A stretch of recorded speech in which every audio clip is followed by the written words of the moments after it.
Whenever I talk to people about faith or belief in God, the sense I get is that all that is necessary is to believe in God and you'll be saved. And in a very real way, that's what we're hearing from our readings today. From the second reading, especially from the gospel reading, all you have to do is believe in Jesus Christ and you'll be saved. Especially in the second reading, Paul to the Ephesians is saying, works do not justify. And so it's only faith in Christ that justifies. And he says that in varied ways, especially in the letters to the Galatians, the letter to the Romans. He must very well be convinced of these things. But I'd say these things have to be nuanced. First of all, I think Paul is speaking specifically about works of the law. He knows very well, because he was a faithful practicing Jew, that whenever he was following the law, he was actually running away from God. He was going in the total opposite direction until Jesus appeared to him and knocked him on his back. And so he would say that the works of the law, things like circumcision, things like the dietary laws and things of that nature, do not save. I think that's what he particularly means when he says we can't be justified by works. And at the same time, in some level, he does mean there's nothing we can do on our end to earn salvation. Because if we could earn salvation, why would we need Christ to come? If we could actually do good on our own and build ourselves up in some ways. We do need Christ, absolutely, first and foremost. But my problem is whenever the language and the conversation just devolves into all you have to do is believe, period.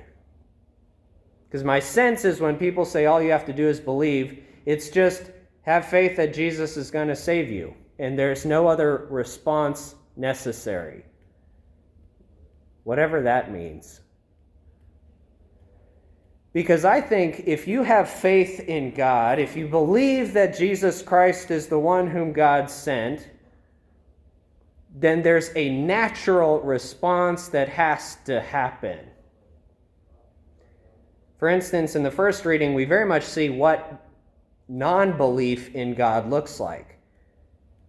All the people of Israel are exiled into the land of Babylon until the Persian Empire rises up. And it says in that reading, because they did their own thing, they weren't following God in their hearts and what all of their practices. And so the Lord allowed them to be exiled for those 70 years while the Sabbaths were fulfilled. Faith in Jesus Christ naturally demands, I'd say, a response. This is the verdict, that the light came into the world, but people preferred darkness to light because their works were evil. Everyone who does wicked things hates the light and does not come towards the light. It's a beautiful analogy, I think. Because if we're habitually turning towards the light, then that's something we want to keep striving towards. I know early in the morning, especially this morning, daylight savings time really killed me, but it was extremely dark this morning when I woke up. And to flick on the light is the most painful thing I could imagine doing to myself today. That's what it's like when we're not habitually looking towards the light that is Christ. When we're looking towards the darkness all the time, if we look towards the light, it hurts. But if we're habitually looking towards the light, it's going to change us. It's going to change our retinas to be able to see. Faith in Jesus Christ demands a response. If somebody tells you they love you, your response is either to run away out of fear, because I don't want to deal with that, because you're weird, or I don't like you back, or whatever, or it's to dive straight into that relationship. To believe in Christ and to believe that He is the one who is going to redeem us and save us is very well, I think, Him saying, I love you. Do you love me back? Love demands a response.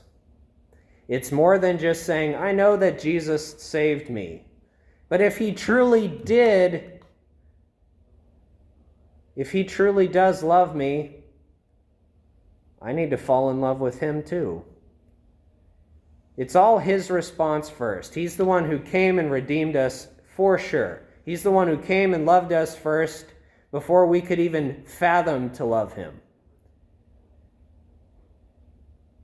But faith demands a response, just like lovers demand a response of love.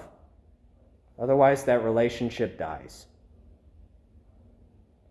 So we're at the halfway point of Lent today. That's why I'm wearing rose. This is that reminder that there's still joy and hope as we go through this season.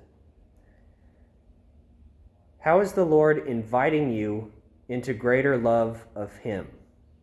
Not just simply belief that he's going to save you, although that's true, but how is that belief going to change your life and your heart?